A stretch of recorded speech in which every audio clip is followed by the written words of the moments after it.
of this, like this is a major leak, micro leak, especially if it's the second, third day post-op. The reason here is suturing technique issues.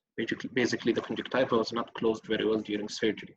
So this is immediately to surgery. No medical management, it doesn't help at all because you have a major sign, which is a shallow anterior chamber. So I wouldn't do any conservative therapy for him. I would take him immediately for surgery, especially if it's early on. Take him to the OR or mine or whatever, close the conjunctiva. This is wound resuturing. We'll do conjunctiva resuturing. You would mention the other stuff. Yes, if it's micro leak, I would go for these answers. If the anterior chamber is deep, at least pressure is okay, maybe low, but it's not that low, and at least there is no shallow anterior chamber. So is it like for any shallow anterior chamber, or if it's bleb leak? If it's bleb leak. Bleb leak. Yeah. For example, if it's flat, this is emergency. This top emergency, you have to take him immediately. You don't wait. Don't even wait. Grade 2, yes, I would take him also to OR. Maybe grade 1, I would wait on him. Depends on the patient. If it's a child, for example, I wouldn't. I would take him to surgery immediately. If it's a cooperative or a cooperative patient, he's understand, he knows what's the situation. Sure, I would wait until it's grade 1. Grade 2 and grade 3, no, I wouldn't. Under any situation. Okay. So this is basically a chronic type of cystic bleb. Anyone else wants to talk about this?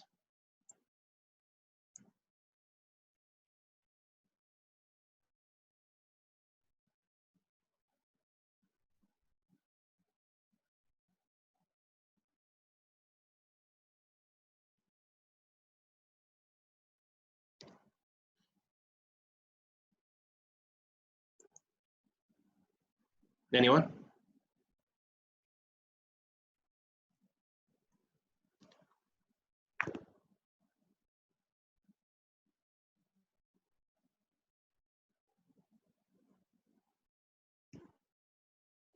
Okay.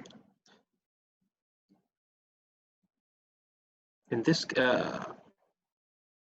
I've seen here if it's micro leak. Okay. So all the medical management, we can apply it in this case. This is basically a chronic type of bleb leak. You can see it's a thin cystic bleb with a micro leak. The chamber is well formed. Here, yes, we would do all the medical management. Contact lens is helpful. Topical antibiotic has to cover him with topical antibiotic, and aqueous suppressant is very important as well. And the most important part here is to make sure there is no infection. This is the most important part, and close follow-up for this patient. Basically, I wouldn't, if this patient doesn't heal within a week or two and he doesn't show any sign of infection, I would take him to OR for bleb revision. But as most of these patients, usually on medical therapy, they respond very well. So basically, you just need to take the medical side here. So basically, in cases like this, major contact lens, topical antibiotic, heavy lubrication as well, aqueous suppressant. It will help a lot. Usually these patients are not on steroids, so you don't need to put them on steroid. If it's early on, yes, you can decrease the steroid.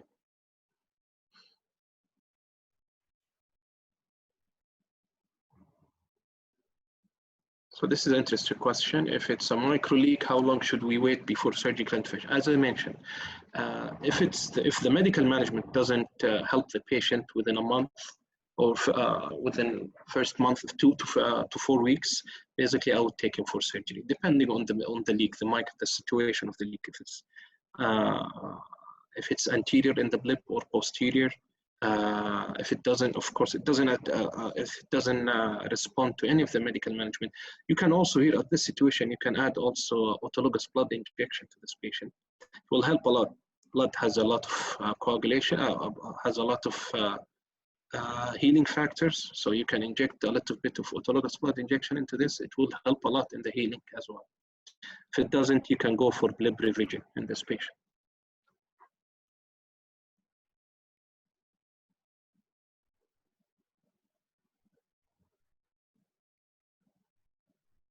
What about this one now?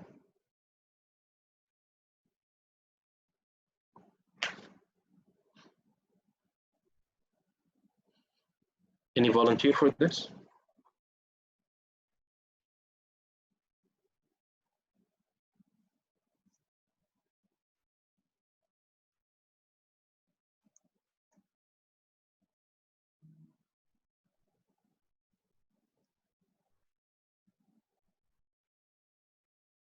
Okay. So how would you manage this? Okay, go ahead. السلام عليكم. سلام حمود. اي نعم صوتي واضح. تفضل. اي تفضل. Okay.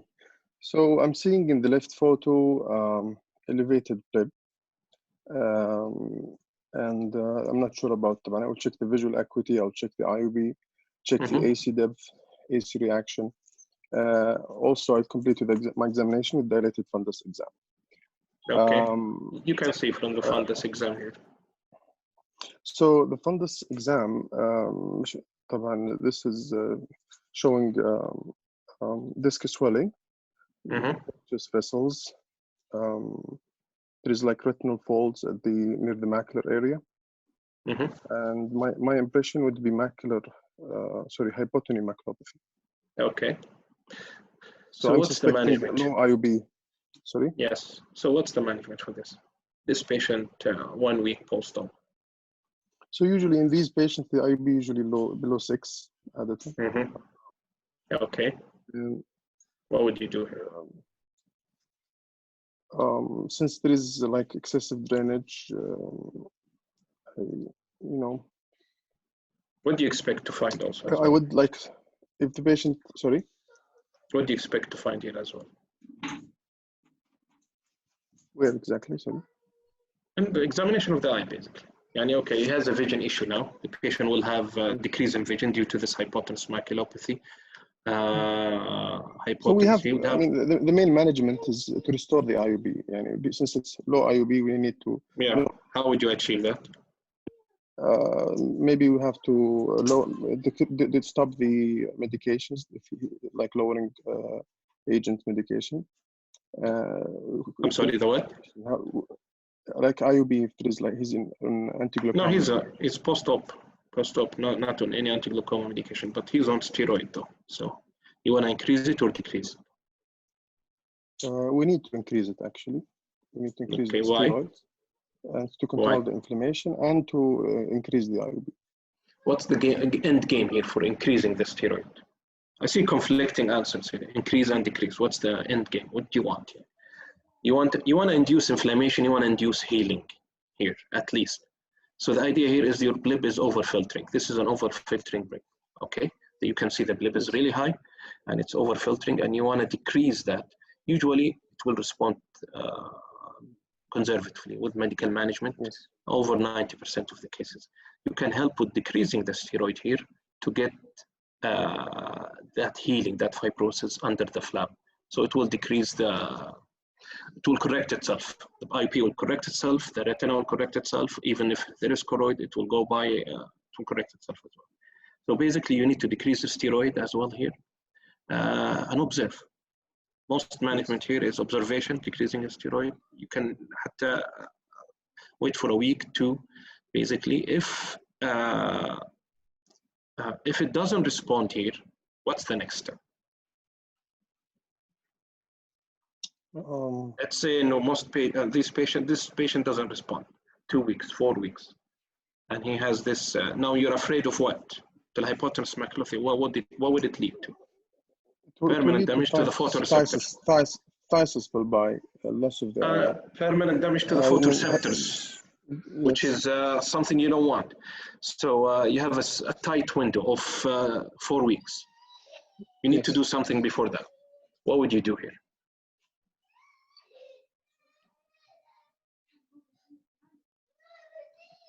طيب الايديا هي انه bleb or flap is not that tight. Basically, it over filters, as we said. So what we need to do here is over suture. Yeah, exactly. you can so take the patient to the OR. Suture. You can do compression suture. You can do it in the minor, which is helpful. And sometimes a major suture, long suture from one end to another. For example, it would be from here, from 3 to 9, or even less, from 10 to 2. This suture will compress over the conjunctiva. Basically, it will compress over the flap to decrease the filtration. You could do that, or if it doesn't help, you could go in more aggressively and open the wound, close the flap more tightly, more suture, close the flap very tightly. This usually happens, by the way, in a thin flap. During surgery, when you do a thin flap rather than a good thickness flap, at least 50% or more, you would end up with this overfiltration. طبعا it depends on the thickness of your flap. Sometimes it resolves away, sometimes it stays for quite longer time. Most of the cases it will resolve away, as we mentioned, 90% of the cases will resolve. Good job, good answer. يعطيك العافية دكتور، شكرا. آسف على الإزعاج اللي قلته. No, that's good. Thank you. Excuse me, doctor. Yes. Yes, may I ask a question? Sure. So, doctor, you said basically, to recap, that we have to decrease the frequency of steroid. Sahih. And observe and wait for a maximum period of 4 weeks. Mm-hmm. You don't want to wait more than that. Yeah, and then take the patient for resuturing. You can take him before. You can take him before. If the patient is symptomatic like this, I would take him before even. But okay. If the patient, let's say the patient overfiltering without the hypotenuse maculopathy, without the posterior pool is fine, I would wait more. I would wait longer. So it's basically a subjective answer. But in a case like this, a patient like this, no, I wouldn't risk it. I would take him maybe 2 weeks, 1 week, 2 weeks, at least to get him. Give some time after the first surgery, at least. But if he has no symptoms, no, I would wait longer. Why bring him back to the OR? So what about giving aqueous suppressant? How to equalize the issue of giving aqueous suppressant and this low IOP? I don't think it will help. It will decrease the pressure even more. I don't think it will help, honestly, because aqueous suppressant suppresses the aqueous production, but it doesn't stop it. And here you have an especially if it doesn't correct itself, especially if you have hypothenuse maculopathy. Usually here the reading is 0 or 2 or 3. So I don't think it's helpful. Thank you.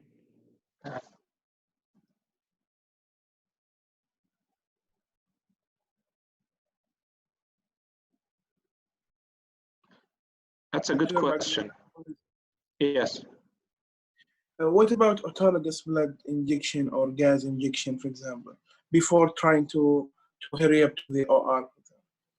Autologous blood injection can help here as well. Yes, but as a first-line treatment, you could do that. But I see the compression suture is the best option before taking the patient to OR. If it doesn't help, you can take him to OR. Type of suture we use is nylon suture. You want a strong suture that stays for quite some time. Vicryl resolve and it causes inflammation outside the conjunctiva. Basically, you're doing the suture over the conjunctiva. Vicryl has no role here. You need a nylon suture, a tough suture that compresses the conjunctiva, and it will, by the way, it would like cheese wire over time, gradually, and it will be buried under the conjunctiva later on.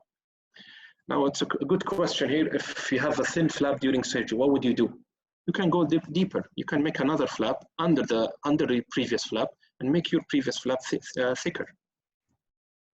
I don't know if that answered your questions. You can go a deeper level and complete the flap. It's fine. If it doesn't help, close this flap and do another flap, like in deep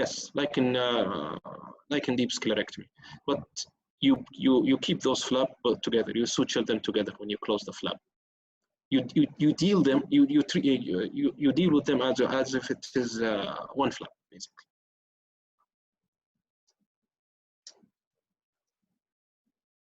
What about this one?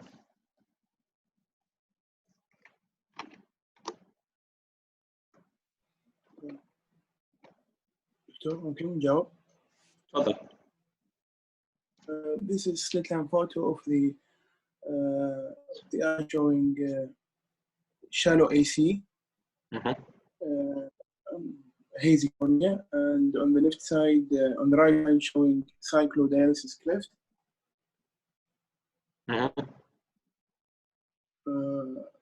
I would ask about the VA. I would ask about the history of trauma, for example. Oh, this is post-op. This is post-op. Examine the VA, IOB, examine Okay. the fundus, and do gonioscopy, for example, and do maybe UBM.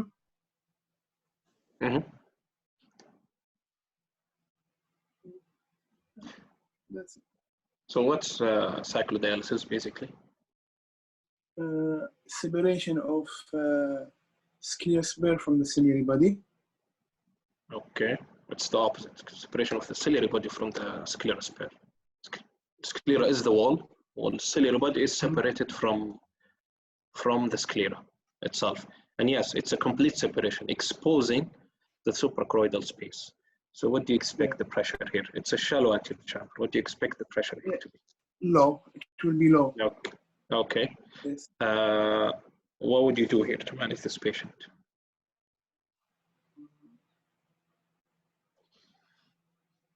Giving atropine. Okay. Trying to make the ciliary body more closer to the scleral spur. Okay. What else? Cycloplegia is a good answer. What else? Steroid, decrease steroid. Okay. And I think in this case he need direct closure of the ciliary body. Like what? In the OR, suturing. Suturing. Okay. You mean suture the ciliary body back to the ciliary body to the sclera. Yes. Right? Right. I might agree, except I wouldn't take him to surgery immediately. You know, this looks like a small cleft, cyclodialysis cleft. Usually it will heal by itself. Medical therapy will heal by itself. So you can give him cycloplegia, steroid, wait for a while, it will close up, but it will spike, the pressure spike from low to high. So we need to monitor the patient carefully every week, every 2 weeks, because it will close up most of the time. If it doesn't, as you mentioned, you can go for the next step, which is laser or suture or surgery, suturing basically. We suture the ciliary body, suture the ciliary body to the sclera, or the laser. We can do the laser using argon laser. We use argon laser here. The idea here is to cauterize the ciliary body, to coagulate the ciliary body to the sclera wall. So we do the laser at this stage here, and it's called argon cyclopexy. And the suture is cyclopexy, or suture cyclopexy, or closure cyclopexy, basically. So you can do that. If the laser treatment doesn't work, you can go for the surgery. But most of the time, you don't need to do it. Most of the cases, it will close by itself as well. If the patient is presented with hypotony, should we go directly to the surgical treatment? To what? To the special treatment? The surgical treatment. No, even if he is in hypotenuse, basically you can give him, because most of these cases, their patient are hypotenuse, really hypotony, like unmeasurable, or 5 or 4 or 3. You can go for medical management.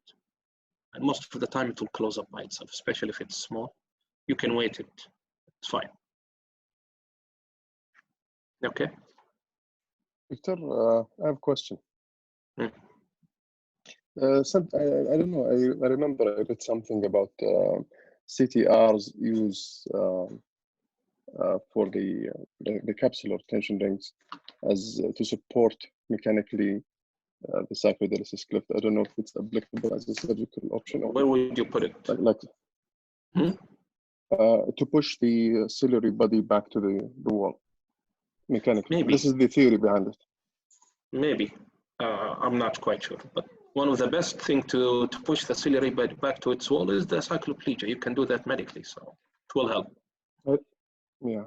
I'm just asking you. I'm not sure. I'm not sure. I'm not sure, honestly. I don't know. Thank you. Cryotherapy, the same. I don't know. It's an old technique. I don't think if anyone uses it, but we can do. I think the laser will do the same effect. So no, I wouldn't do cryotherapy. You can see here separation of the ciliary body as well. Ciliary body from the sclera, and this is the suprachoroidal space. It's widely open and exposed.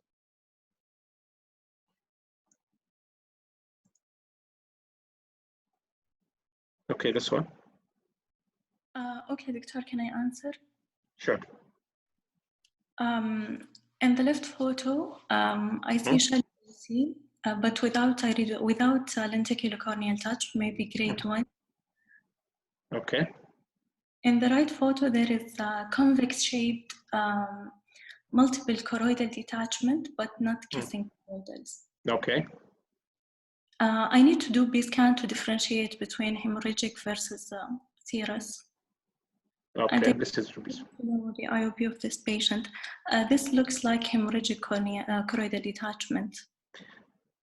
Why? Why would you say that? Because it is homogeneous in the B-scan, and it is hypodense, black. Okay. Usually الهemorrhagic تكون العكس, whiter a little bit, more of a white.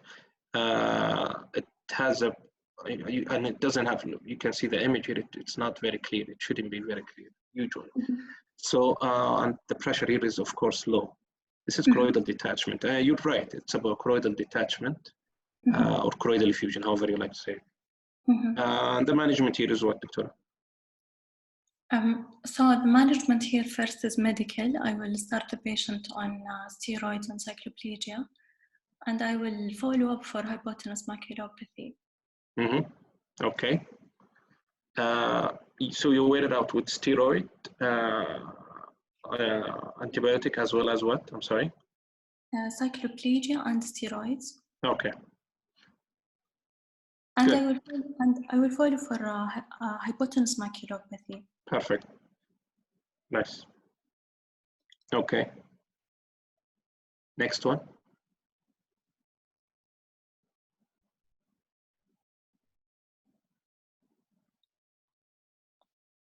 This looks like a hemorrhagic choroidal detachment. This is a hemorrhagic one. Okay. So you can appreciate the difference between this one and the other one. Yes. So for the patient with hemorrhagic choroidal detachment, I will start him on analgesia. He will be in pain. Steroid, suppressants, and I will observe. Okay.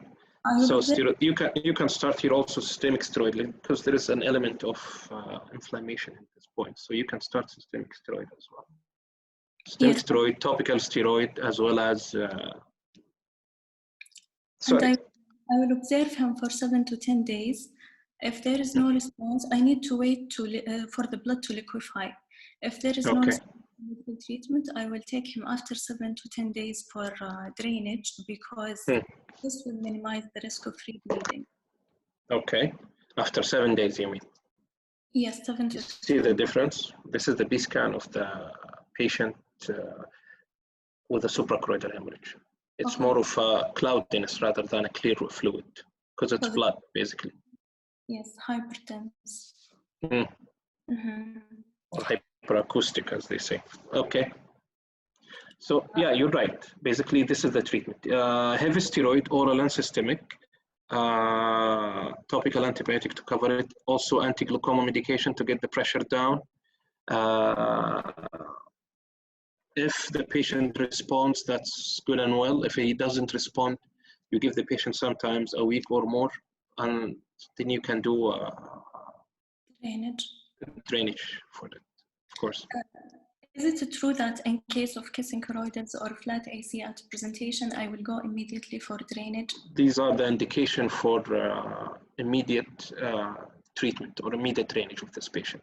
If the patient presents with intractable high pressure, meaning that it doesn't go down 50, 60, and it's painful and it doesn't go down, flat anterior chamber and, So many questions here. Flat anterior chamber and kissing choroid, you would have to interfere immediately. Yes. Even if there is a risk of rebleeding because I didn't wait enough. You want to at least to get the pressure down. Yes, it's very tough to do it, but you have to. Okay. طبعا what else we can do here for this يعني طبعا there are risks for this especially suprachoroidal hemorrhage if you know some of the risk, and there are patients who are prone to have suprachoroidal hemorrhage more than others, so you can avoid them basically. I know that risk factors are increased age, aphakia, high myopia, uncontrolled hypertension, PCR or vitreous loss. Okay. So cardiovascular diseases basically as well, hypertensive cardiovascular disease, old age as you mentioned, and I agree with hyperopia actually, not myopia. Hyperopia is more of a smaller eye at more risk of developing suprachoroidal hemorrhage. And something else, history of the previous suprachoroidal hemorrhage in the other eye. Previous history is very important, previous vitrectomy as well. So let's say if the patient has a previous history, what would he do? One eye, he develops suprachoroidal hemorrhage. I want to do in the other eye surgery now, or I have to do in the other eye. What do I do? I'll try to prevent it pre-op by slowly decompressing the eye. Yes, pre-existing high pressure, yes. Avoid sudden decompression. I will try to control blood pressure intra-op. Nice. I see some good answer here. This is what I want. Prophylactic sclerotomy. You can do that pre-operatively, also before you start intra-op, before you start the flap creation. You can do that. You can do prophylactic sclerotomy to get the pressure down, and you can use it as a site for pressure on. You can pressure on it post-operatively, basically. So you can do prophylactic sclerotomy. This is very good. بالإضافة إلى controlling the pressure pre-operatively, don't do any decompression sudden, managing other systemic problem if the patient is, for example, he's an anticoagulant, whatever, you can stop that.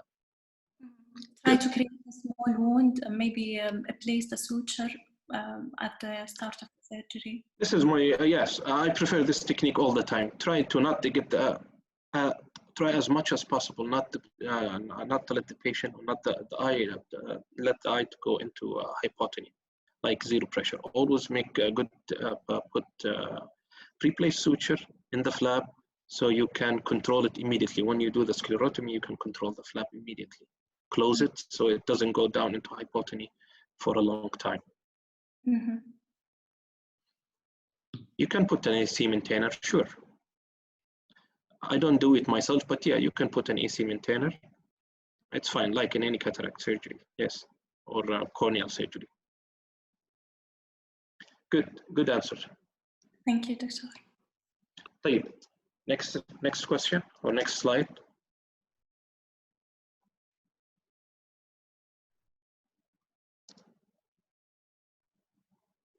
Yes, Khalid.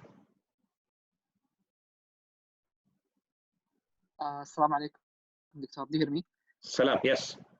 Loud and clear. Okay. The patient is pseudophakic. The AC is shallow, as you mentioned. It looks uniformly shallow. I don't see a PI. The fundus looks, yeah. Yeah, Khalid. Yeah, there is an edge of PI superiorly. Okay. And the fundus looks normal. Okay. This is the UBM was striking. Yeah, the UBM is really striking. The ciliary body processes seems to be rotated, and the whole globe seemed to be pushed.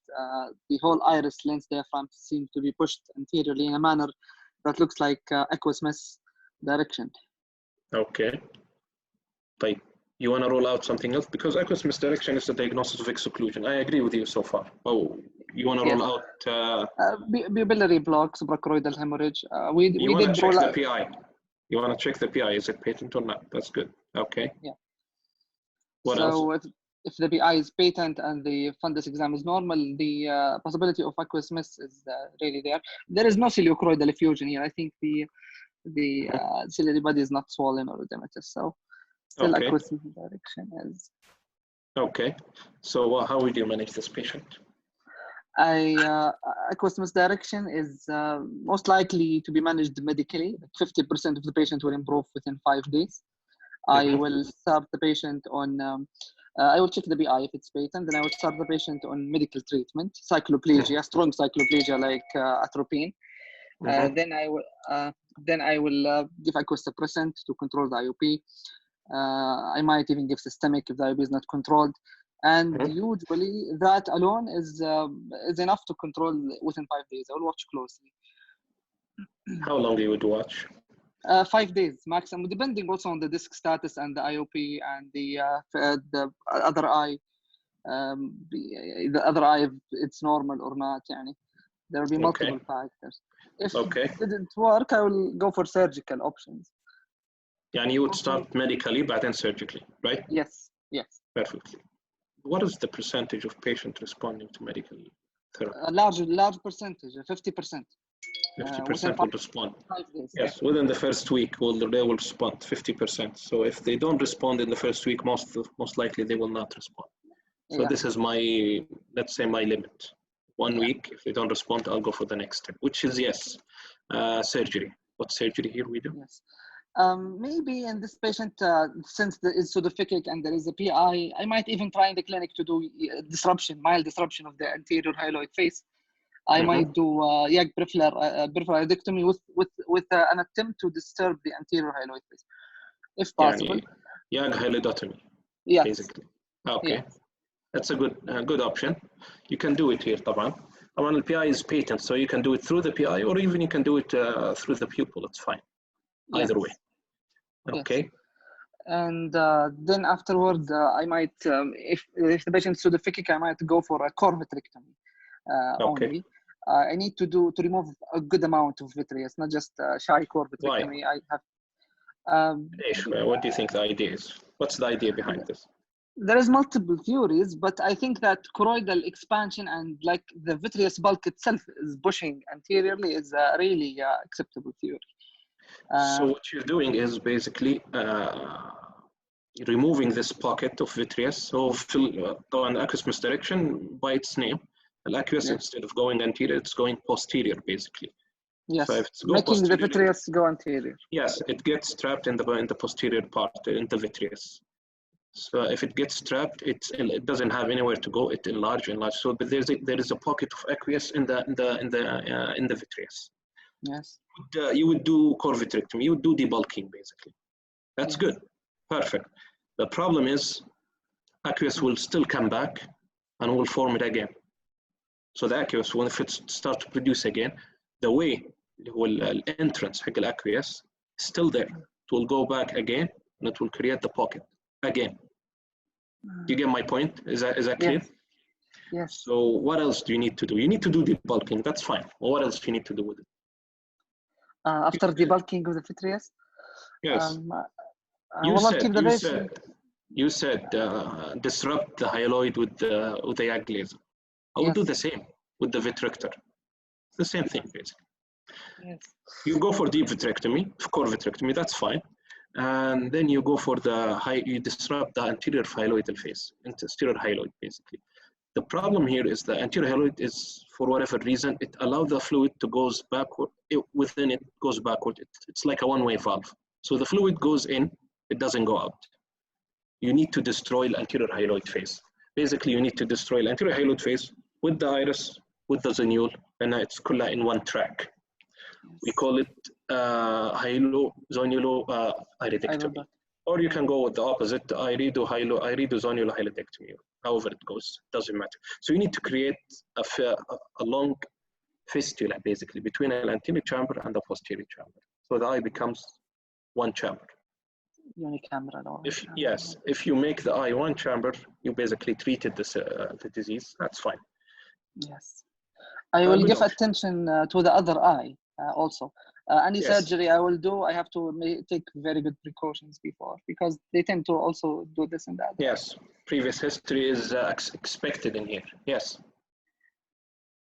Nice. Thank you. Good answer. So we talked about the most early complication, or most commonly early complication that we face within the first 6 weeks. The late complication usually in the form of all centralized around the bleb itself, is either bleb failure, and we can manage that, bleb-related infection, bleb-related bleb thinning and bleb leakage. This will lead to bleb-related infection. Failure as well can be managed if there is, for example, if there is a good bleb, as we mentioned before, needling and mitomycin can help. And of course, you could have cataract, which is a well-known complication after trabeculectomy surgery. Atropine for life, yes, atropine for life, all the time, never stop it. And what's the parameter for hyalodotomy? I don't know what you mean. You mean the surgical parameter?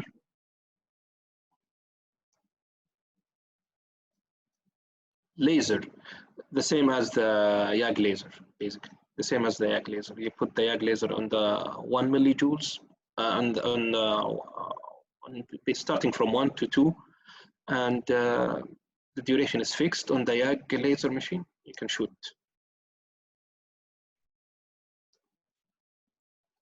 Weaning atropine is controversial. Most surgeons would do it for life, but I don't think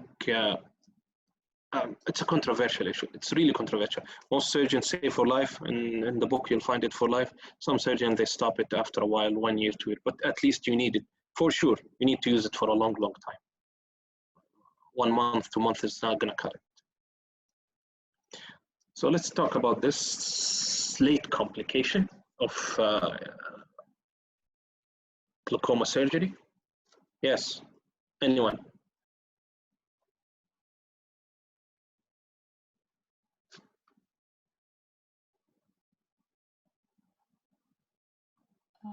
Okay. Anyone? Yes. Can you hear me? Yes. Okay, so this is the slit lamp photo of the left eye that shows severely injected conjunctiva with turbid bleb, superior. With what? I'm sorry. Turbid. With, yes. Turbid or milky bleb, I would say, superiorly. The cornea looks clear. I can see a superior PI. I would like to see the inferior of the AC to check if there's any hypopion. Okay. Check for AC reaction. I'm sorry, I didn't hear that. I didn't hear the last part. What? I would like to have a slit beam. Okay. To check the AC reaction. And then I would like to dilate and see the fundus. This is the fundus. Okay, so the fundus, it's a clear vitreous, and with this posterior pulp picture, I couldn't see any signs of endophthalmitis. Yeah, so what would you say this is? This is, basically that's a blebitis. Endophthalmitis has been ruled out, but I would want to know if the AC has any reaction or not. Yeah, there is reaction. Okay, so that would be a blebitis grade 1. Good. So how would you grade blebitis?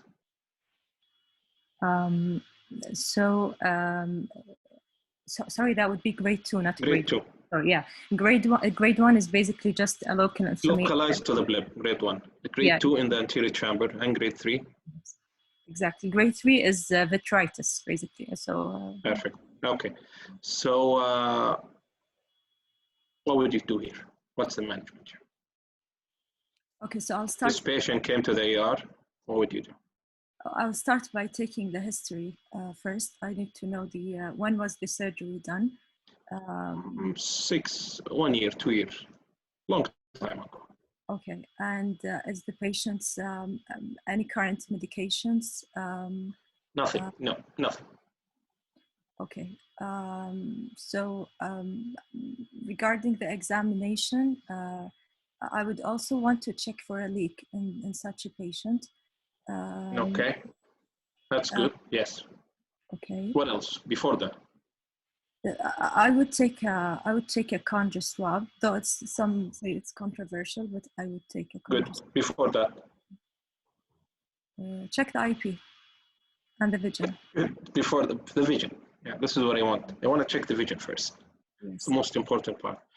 Check the vision, if it's stable or not. This is very important. You can check the IP after. You can do whatever after checking the vision. Perfect.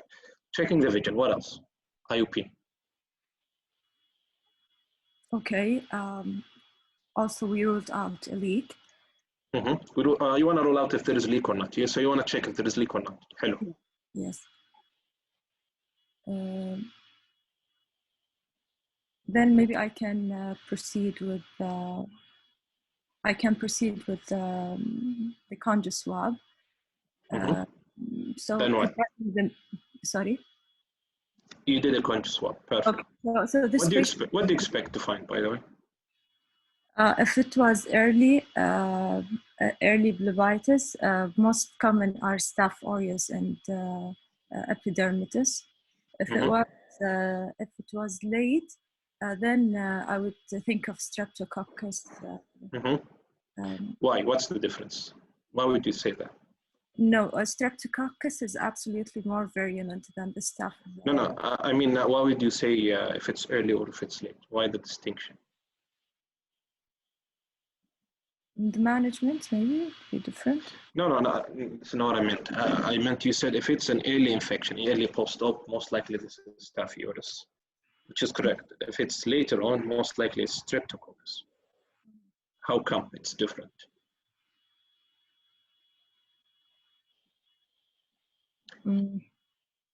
If it's Staph aureus, if it's early on post-operatively, most likely it's Staph aureus because it's an opportunistic infection. It's the same with cataract surgery, the same with any kind of the surgery, basically. So yes, most likely it's contamination during surgery or post-surgery, basically. Later on, if this normal flora dies, from what, basically, or disappears, so what happens is Streptococcus replace it and it will invade the bleb. Now the reason for this shift is what? Prolonged use of antibiotics, topical antibiotics. Or this shift happened a long time ago, like in the 80s, I think, or the 70s. I'm not sure exactly.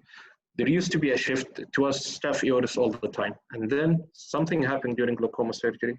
Started to have SARFI outbreak of Streptococcus instead. The reason for this is the use of mitomycin C, or the use of antimetabolite, basically. Before, glaucoma surgery was without any antimetabolites. You do glaucoma surgery and that's it. So basically, it's like any other ocular surgery, cataract, retina, whatever. So you get the same normal flora. Later on, with the introduction of mitomycin C, you get this new type of organism, which is Streptococcus, which is, yes, as you said, more virulent and more dangerous. So we're going to take this very seriously. So how do we manage this patient? You took a swab now, then what? The patient is for admission. Okay. Then I would start the patient on fortified antibiotic that covers gram-positive and gram-negative. I can give those as well in the ER. Perfect. What else?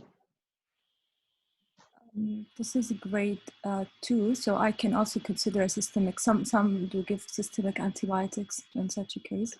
You can do that. It's not prohibited, but I'm not sure if it helps a lot. But sure, you can do that. What's the main goal for the admission here? Follow-up. Very close follow-up. Yes, exactly. The fortified antibiotics, the patient can use it at home. It's no problem. The main idea here is the follow-up. So we need to see this patient at least for the first few days. You can see him at least every 6 hours, even earlier than that if you want. So every 6 hours, 4 times daily, you need to see the patient to see if he progress to Bleb-related endophthalmitis or not, any vitritis develop or not. You can do that clinically and with B-scan as well. So we need to do B-scan, not to diagnose endophthalmitis, just as a baseline. You can use it as a baseline. So you can do it at admission and you can follow him up daily, for example, with a B-scan, just to see if there is progression or not. That's good. Perfect. This is good. So you treat this patient. Let's assume there is bleb leak. Would we manage this, or we wait for it? What's the situation here?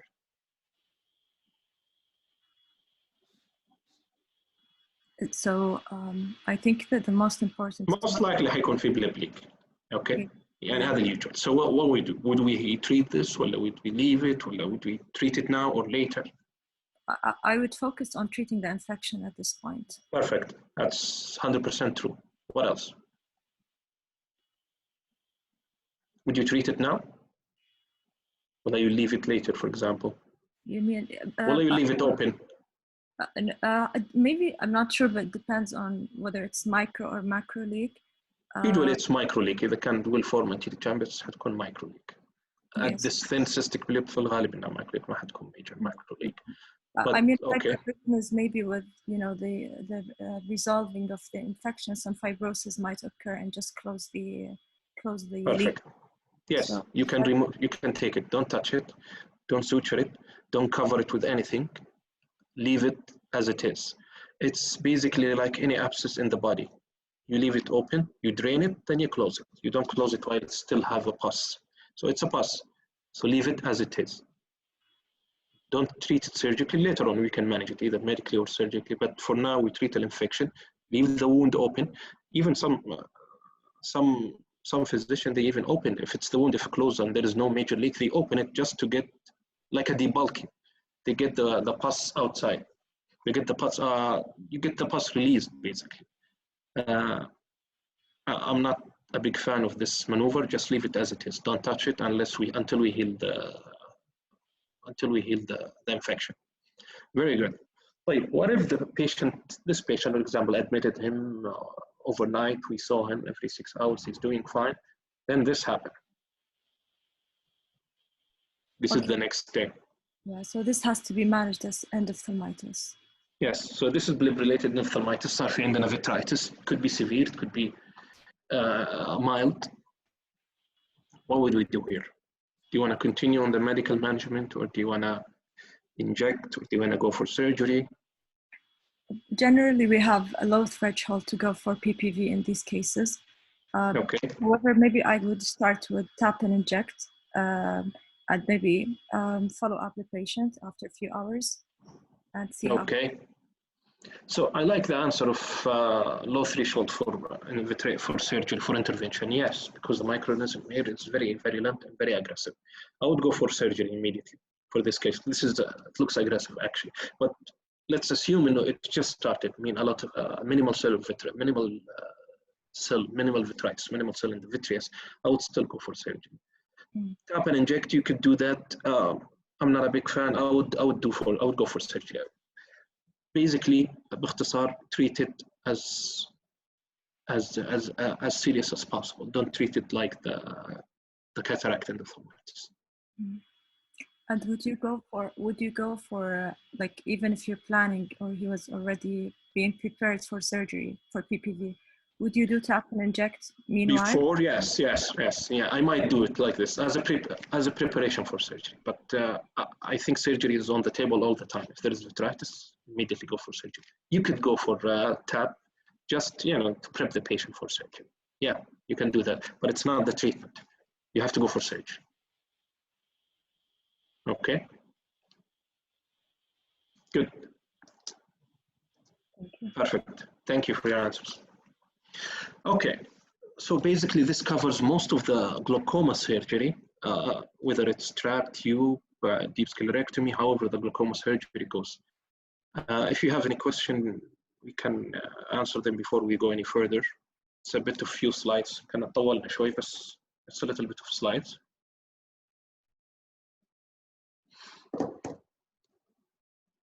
Okay, so this basically specific for the glaucoma drainage devices. Basically, these complications are very specific for them. You can of course include any of the previous complications like the choroidal hemorrhage, aqueous misdirection, bleb leak, إلى آخره. You can infection, you can include it, but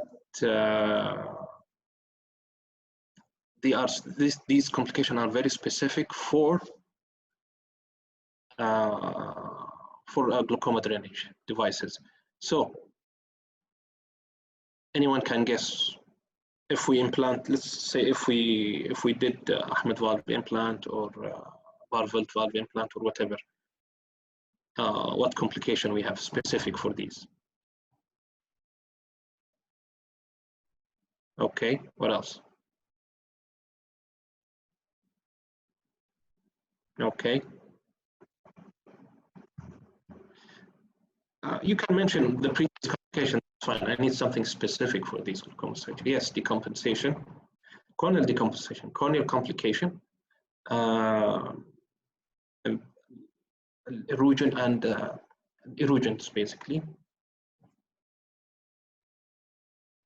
So you can say it's corneal erosion at any time, at any given time, either early or late, it can happen. Corneal edema and decompensation, depending on the position حق التيوب. This is very important. The plate, either the plate is migrated anterior or posterior. It can happen either way. So this is again, this is specific for the Ahmed valve implant or for the drainage devices. Again, so some of you mentioned this diplopia basically, especially if you implanted, if you have a lot of conjunctival adhesion, you put many tubes, multiple surgery, it would cause strabismus, could cause diplopia with time.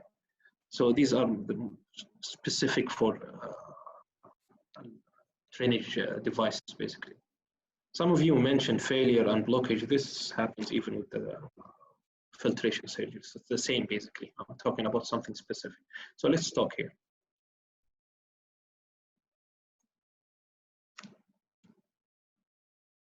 Anyone can take this?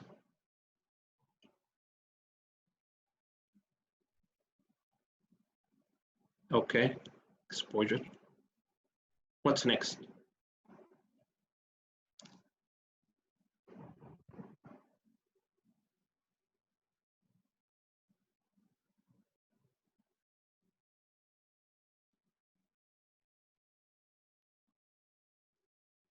Okay.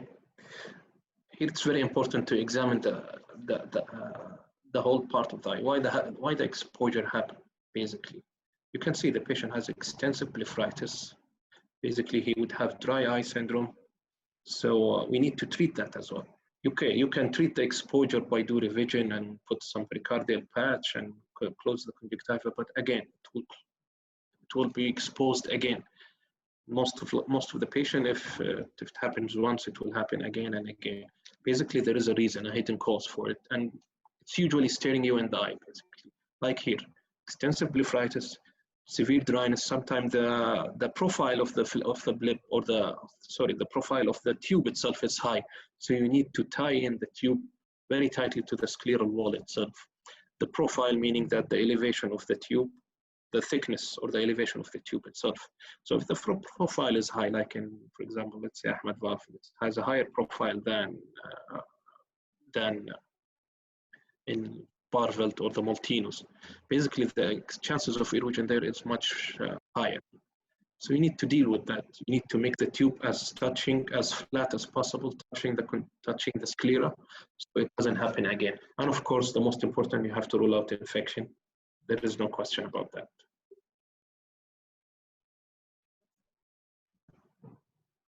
What is this?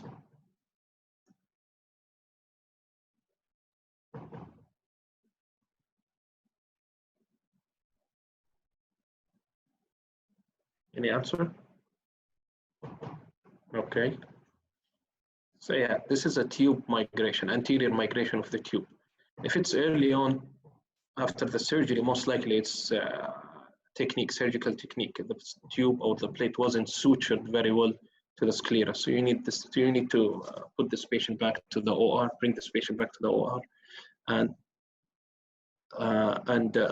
fix the plate. Of course, some of you said here for risk of decompensation. Yes, this is why we need to take him as soon as possible so we don't cause any corneal decompensation. Just bring the patient to OR, fix the plate, and suture it. It will be over. Sometimes it can migrate posteriorly, most commonly anterior migration, but it can happen either way. If it happens posterior, usually the tube will will be outside the anterior chamber, outside the eye again, just to reposition it. Now, the next or the new part of glaucoma surgery, which is the MIGS, minimally invasive glaucoma procedure. Yes, it is minimally invasive glaucoma procedure. Yes, it doesn't have the complication or the side effects of the old standards glaucoma surgery, but again, nothing with risk. So these are the most likely common complication that we would have. Most likely the hyphema, because you're dealing with the anterior chamber, you're dealing with the trabecular meshwork, and most likely you'll have hyphemia, a lot of hyphemia. With hyphemia comes uveitis and inflammation. Yes. Basic Cahook, the dual blade can cause hyphemia a lot, as well as a trabectome. The same thing, it will cause a lot of inflammation, a lot of hyphemia. So yes, lens damage happens due to surgical technique, basically. And deciment membrane detachment, again, happens during these minimal invasive glaucoma procedure, like the GAT procedure, which is gonioscopy assisted trabeculotomy. Any trabeculotomy surgery, trabeculotomy, not trabeculectomy, trabeculotomy surgery have a higher chance of developing deciment membrane detachment more than any other glaucoma surgery. So with our trabeculotomy, the old-fashioned trabeculotomy, GAT, APIC, even deep sclerectomy with the canaloplasty, even canaloplasty as well. Yes. Hydrus more likely to cause suprachoroidal detachment. Suprachoroidal detachment, yes. Most likely. And exposing the suprachoroidal space. This is how it works, actually. CyPass is removed from the market, so don't worry about it.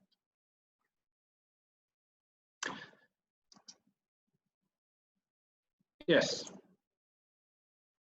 This is, anyone know what is this? Yes, it's a Zen implant. So again, if it's a small tube, it will have the same complication as the big tube, the glaucoma drainage tube, the same thing. Exposure, you could have that. You could have, of course, all the other, because it's conjunctival-based surgery, basically. But you can go from, you can implant it up internal, meaning that you can do it from inside the anterior chamber through the angle, and you can get this implant outside under the subconjunctival space. You have to do it with mitomycin as well, so you decrease the fibrosis. And this, no, you can do it in phakic, pseudophakic, any patient. Yes, this is iStent inject. This is injected in the trabecular meshwork. Again, the same risk, the same complication, hyphema, inflammation, this is most likely. And if you have a poor technique, you could do some lens damage if the patient is a phakic.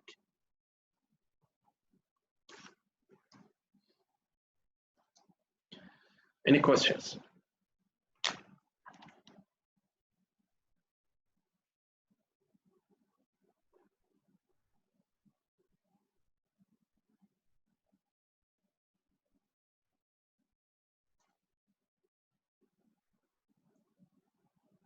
Okay, يعطيكم العافية شباب. Thank you very much. Yes. I have one question regarding the cases of tube exposure. Usually, how of what? Tube exposure? Yeah. How would you manage these cases? Would you go for a revision or do another? So for this patient, I have to rule out infection. If there is no infection, or treat the infection. If there is infection, treat the infection first. And you mean surgical technique? Is that the question, surgical technique or not? I'm not sure. But yes, either way. I would prefer to go for. Yeah, okay. So basically you have to dissect the conjunctiva to get more space. You have to free the conjunctiva, dissect it from the sclera, dissect it from the tenon to get it free and can mobile. So you can oppose both end of the conjunctiva. This is the main idea. You have to do a lot of dissection.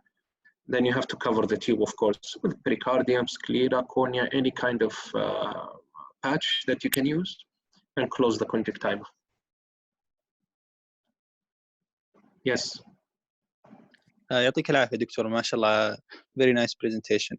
سؤال Thank if you. the exposure يعني recurs multiple times and if you did pericardial patch graft, but unfortunately there is another exposure that comes on another occasion.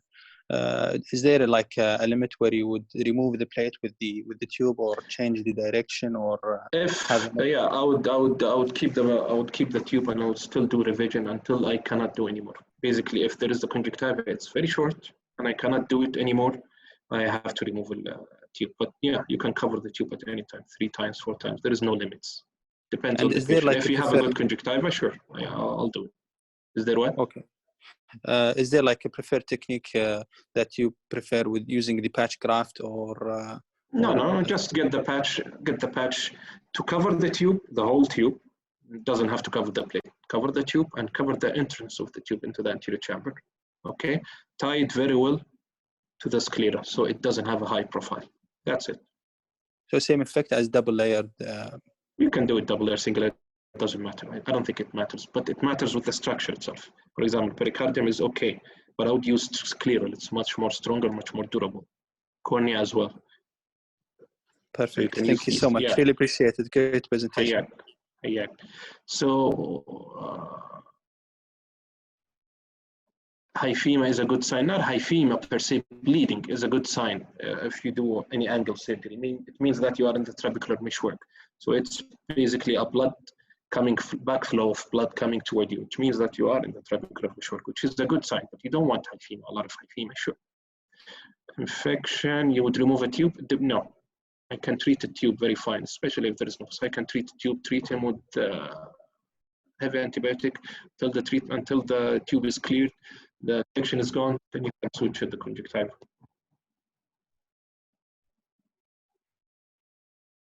We don't use that. Yes. But facial anatomy, you have other options, which is viable, cornea, sclera, pericardium. Yes. يعطيك العافية دكتور. Nice presentation والله. بس regarding aqueous misdirection, we said that 50% of the patient will improve medically. Okay. For how long would you wait until you operate or you intervene? I mean for the aqueous, 1 week. 1 week. Okay. Yeah, I would use 1 week. Then if he doesn't respond in 1 week, most of the time, most likely he's not going to respond. So I'll go for surgery. Thank you so much. Yeah. Okay, we can conclude. Thank you, everyone.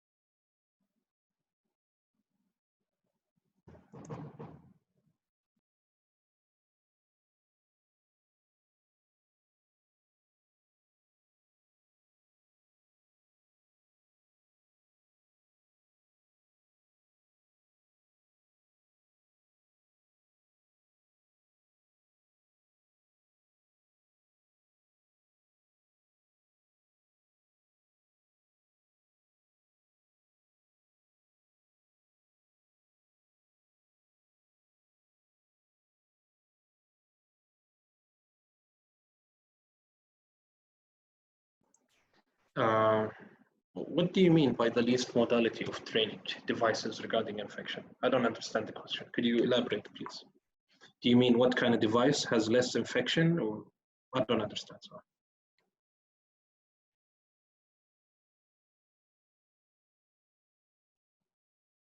I don't think it depends on the device itself, honestly.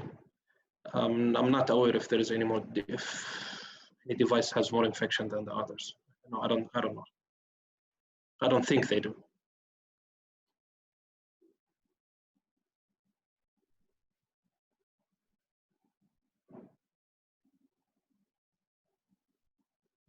Okay, thank you everyone. See you.